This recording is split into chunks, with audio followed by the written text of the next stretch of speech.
الرحمن الرحيم. الحمد لله رب العالمين، والصلاة والسلام والتكريم والتعظيم على سيدنا محمد سيد الأولين والآخرين، وعلى آله وأصحابه وأتباعه وأولياء أمته أجمعين إلى يوم الدين. عزيزان وخوشويستان، لشويكي تري جمعي مباركة لخزمت كتابكي ما وصم الله كريم مدرسة لباسي سيري پیغمبر نازدار صلى الله عليه وسلم كأفرميت الوردة العنبرية في سيرة حضرة الخير البرية. قشتنا أوشونيك وافي غمري نازدار صلى الله عليه وسلم لقل حزدتي أبو بكر الصديق أمتي في غمرة صلى الله عليه وسلم لهجرتها شون أشكوتي ثورو لويمانوا خويان حشاردا بو چەند ڕۆژێک بۆ ئەوەی کەوا بەسەلامەتی بگەنە مەقسوود و مەبەست و شوێنی تایبەتی خۆیان کە مەدینەی پڕبەرەکەتی پێغەمبەر صلی الله عليه وسلم. وەکو وتمان ئاماژەمان پێکرد پێش وەقت حەزی ئەوە بکرە شتێکی ئامادە کردبوو. بە شوانەکەی وتبوو عامری کوڕی فوهەیرە کە حیوانەکان بڕۆژا بێنە لەبی لەوەڕێنێ شیران باتێ، بە ئەسمای وتبوو نانیان بۆ بێنێ، بە عەبدوڵڵای وتبوو خەبەریان بۆ بێنێ. کابرایەکی مشریکی گرتبوو بە کرێ کە بیان بە ڕێی بەحر و دەشتاییە بە کەناری بەحرە تایان گەێنێتە مەدینە، ئەویش کە عەبدوڵڵای کوڕی ئوڕەیق بوو. ئەمانە هەمووی حەزی ئەو بەکر ئامادەی کردبوو. وتمان لەناو ئەشکەوتەکە بۆ مودەی 3 شەومانەوە خوای تەبارەک وەتەعالایش بۆ تعاون و یارمەتی و پاراستن و ئەمن و ئەمانی ئەوان دارێکی لە بەردەمی ئەشکەوتەکە چەند دارێک سەوز بوو لە بەردەمی ئەشکەوتەکە، و هەروەها بەردەمی ئەشکەوتەکە بە عنکەبوت هێنی بۆ کرد بەڕحاسی تەنی. ئینجا لە پاشان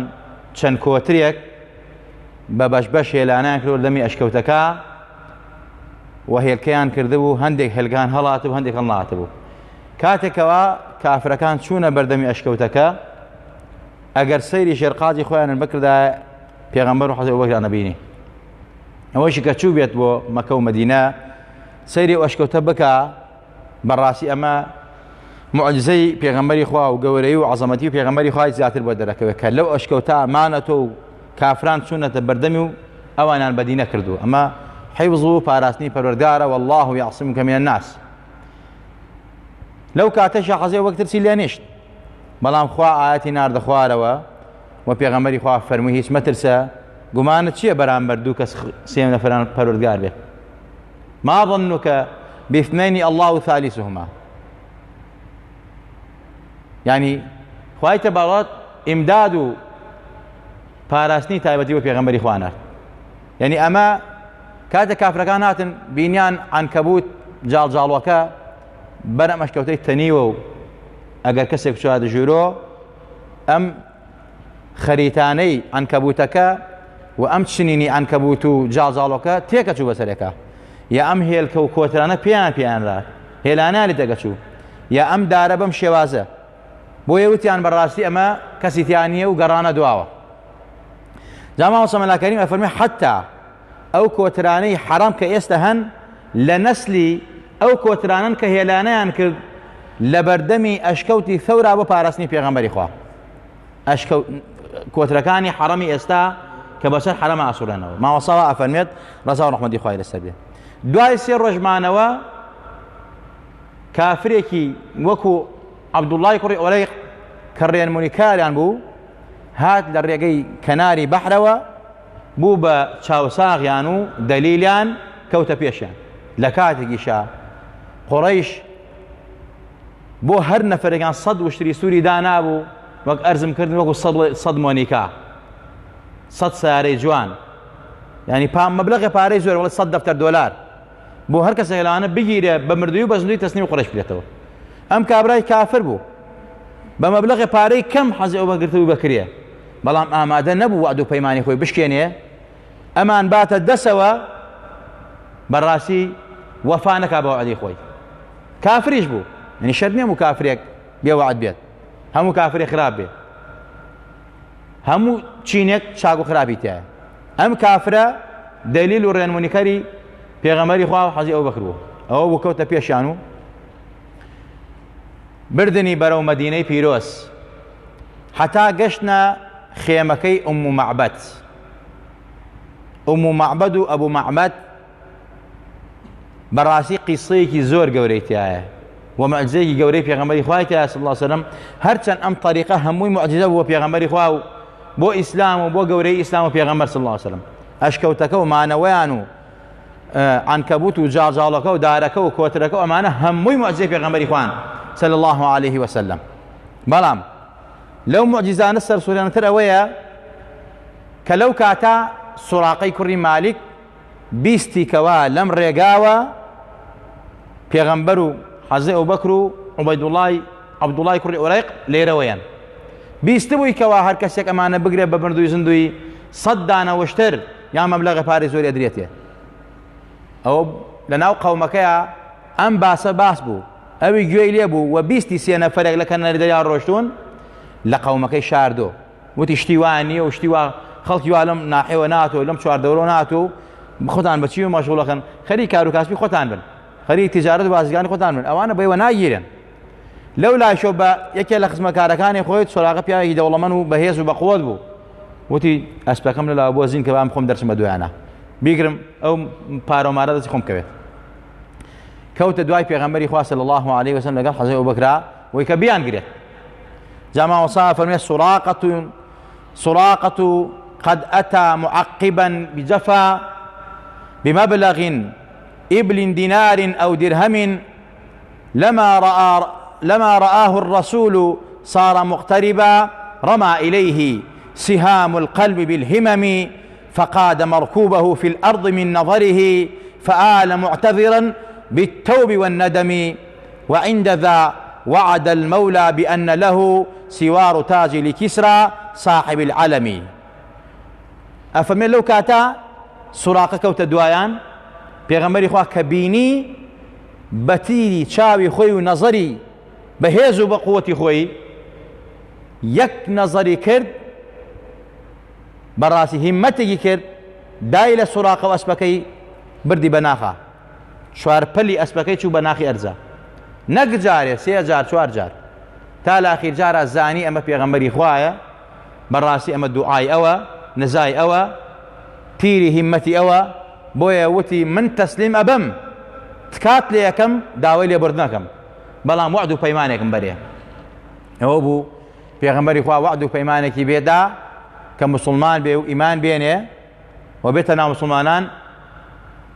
بازنەکانی کیسرا بکاتە دەستی. پێغەمبەری خوا لەو کاتە خۆی بەڕێوەوە خۆی ئەشارێتەوە بەڵام ئەم وعدەی بە کیسرا بە سوراقەدا وتی سوراقە مسلمان بۆ ئیمان بێنە واز بێنە لە کەلی شەیدان بێرە خوارەوە وعد بێ کە وڵاتی فارسمان فتح کرد بازنەکانی کیسرا بکەنە دەستی تۆ. سوراقە ئیمانی هێنا و پێغەمبەری خوای بۆی نووسی ئینجا ڕۆشتن ماوەسا فەرمێ واذكر كرامته في خيمة الشرف لأم معبد المسعودة الشيمي كانت لها الغنم العجفاء دون لبن آلت إلى نعجة في الجود بالنعم وهذه قطرة من بحر همته والبحر قد يرتجى منه مع الديم فوصل بالصفا إلى دار الوفا قوم بني عوف المعروف بالكرم. أفرميت باسی کەرامەت و معجزەی پێغەمبەری خوا بکە لە لای خێمەکەی ئوم مەعبەد. تەمەن ئوم مەعبەد ناوی عاتیکەی کچی خالیدی خوزاعیە مێردەکەی ناوی تەمەن مێردەکەی پیان ئوم مەعبەد شوانی ئەکرد حیوانەکانی بردبووە دەرەوە.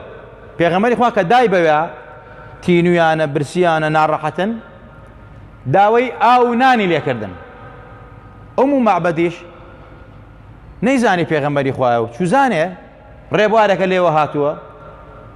فەرمی ئاومان هەیە بەڵام بەخوا نان و شتێکی وامان نییە تێرتان کە ئاوی دا بە دەمیانەوە و پێغەمبەری خوایش دانیشت داوای نان و خوانی لێکردن. ئەوانی فەرمیان ئوم مەعبەد فەرمی بەخوا قوربان هیچمان نییە شیرێک شتێک فەرمی بەخوا حیوانەکانیمان وشکێکی تیان نییە بزنێکی پیر ما بووە لە بەنی خێمەکە فەرمی ئەو بزنە بۆچی ماوەتەوە لەوێ تی وەڵاوە نەخۆشە و ناتوانێ و لەگەڵ ڕانا دەرمان نەکردووە پێغەمبەری خوا فەرمی ئەی شیری تیان نییە ئومو مەعبەد فەرمی شیری تیان نییە ئەوەنە لاوازن نەمانتوانێ بینەینە دەرەوە شیری چی پێغەمبەری خوا فەرمی ئیجازە هەیە من شیر لێ بدۆشم تیجا بڕۆ گە شیری تا بقەی چێکا شیری بە شیری تیان نییە ئێمە لە لاوازێن نەمان نەردووە پێغەمبەری خوا ڕۆشت دەستی مبارەکی هێنا بە گوانیا فەرمی جامێکم بۆ بێنن دەستی بە گوانیا هێنا جامەکەی پڕ لە شیر کرد تا کەفی کرد و کەف سەر جامەکە کەوت دای بە ئومو مەعبەد فەرمی ئادەی تۆ شیر خۆرە پێشە خۆی نەیخواردەوە فەرمی ساقی القەومی ئاخیرهم شوربان فەرمی ئەوەی کەوا ئاو یێڕی قەومە ئەبێ لە کۆتایە ئاو خواتەوە پێغەمبەری خوا ئەم زەرب المەسەلەی عەرەبی باسکرد ناوێنە ئومو مەعبەد تێر شیری خواردەوە ئەنجا دۆشی حەزرەتی ئەبوبەکر خواردیەوە ئەنجا دۆشی عەبدوڵڵا خواردیەوە عەبدوڵڵای کوڕی وڕێخت ئەنجا دۆشی خۆشی تێری خواردەوە ئەنجا پێغەمبەری خوا صلی الله عليه وسلم کە ئەم موعجیزە گەورەی لێ دەرکەوت ئومو مەعبەد زۆر سەری سوڕما پێغەمبەری خوا لای ئومو مەعبەدی جێڵا و خێمەی ئومو مەعبەدی جێڵا بەرەو قوبا کەوتە ڕێ کە ئێوارە ئەبوو مەعبەد هاتۆ وتی باشە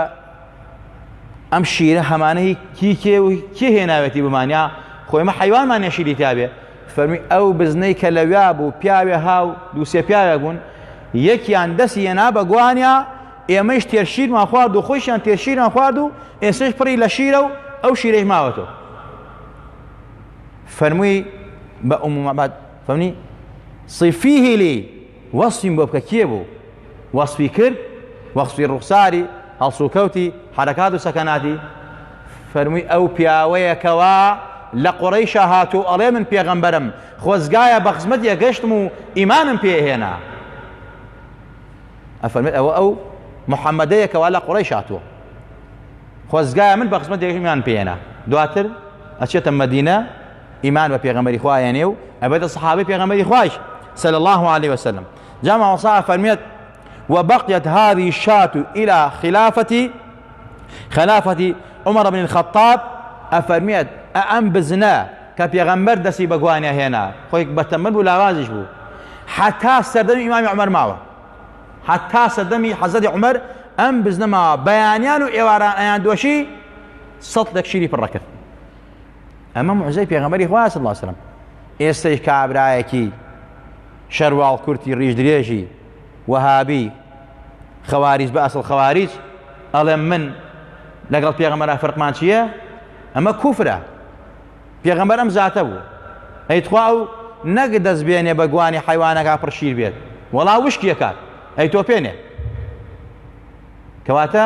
زۆر ئاگاداری پێغەمبەر و کەسایەتی پێغەمبەر بن بە چاوی ئینسانی بەسیتەوە سەری مەکەن محمد بشر وليس كالبشر بل هو ياقوتة والناس كالحجر پێغەمبەر زۆر عەزیم و گەورە بووە کەواتە ئاگامان لەوە بێ ئینجا پێغەمبەری نازدار صلى الله عليه وسلم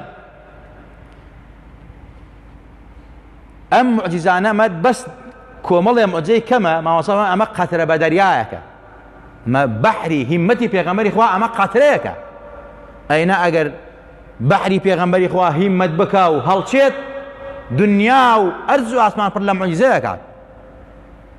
جا لێرە شایەنە کۆتایی وتاری ئەم شەومان تا کات و ساتێتر و شەوێکی جمعەی تر ئینشاءالله لە خزمەت سیرەی پێغەمبەری خوا معجزەکانی و کتێبە نازار و جوانەکەی ماوەسادا کە باسی پێغەمبەرەکە صلی الله علیه وسلم بەخوای گەورە هەموو لایەکە سپێرین خوای گەورە لە گوناه و تاوانمان خۆش بێ عاقبەتمان بەخێر بێڕێ یا ربی خوار بەخاتی ئەو پێغەمبەرە لێمان خۆش بە لە باوکو و دایکمان خۆش بە لەبەر خاتی ئەو پێغەمبەرە صلی الله علیه وسلم دڵمان نورانی کە لەبەر خاتی ئەو پێغەمبەرە نازدارە